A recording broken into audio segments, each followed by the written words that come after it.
Okay, so talking about the corpuscle, it's made up of the Bowman's capsule and the glomerulus. So collection of capillaries is called the glomeruli. The function of the glomeruli is to filter the blood and cause the filtrate to enter the tubules. These cells right here in the afferent arteriole are some specialized smooth muscle cells, and on here on the proximal convoluted tubule we have the cuboidal cells, which are called the macula densa. There are these third types of mesangial cells which are present between the JG cells and the macula densa.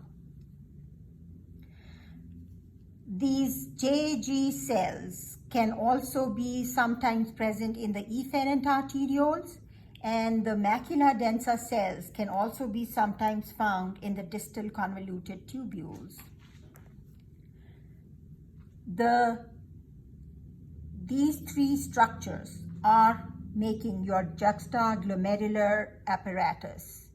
So this is usually called the JG complex, and just like I told you, it's made up of the JG cells, the macula densa, which are the sensors, and the mesangial cells, which hold these two structures together, supports them. The function of the macula densa is to sense any change in the volume of water and the levels of sodium, or if someone's blood pressure is low. If blood pressure is low or if sodium levels are low, that will be sensed by the macula densa cells, and these will stimulate the JG cells, which will start producing an enzyme called renin. And remember, renin was going through a cascade of changes until it caused the production of aldosterone. So going over that, once renin is produced, it's going to act on angiotensinogen, which will be converted to angiotensin 1. An enzyme, angiotensin converting enzyme, is made in the lungs, and that's going to convert angiotensin 1 into angiotensin 2.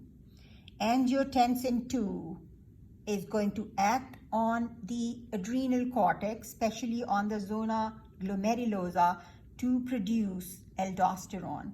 Aldosterone will reabsorb sodium from the tubules. Once it absorbs sodium, water will follow the salts, and that is going to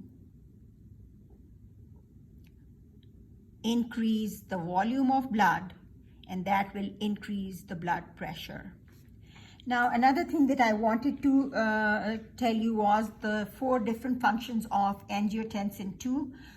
Don't freak out, because we've already talked about this in our previous lectures. Angiotensin 2 acts as a vasoconstrictor.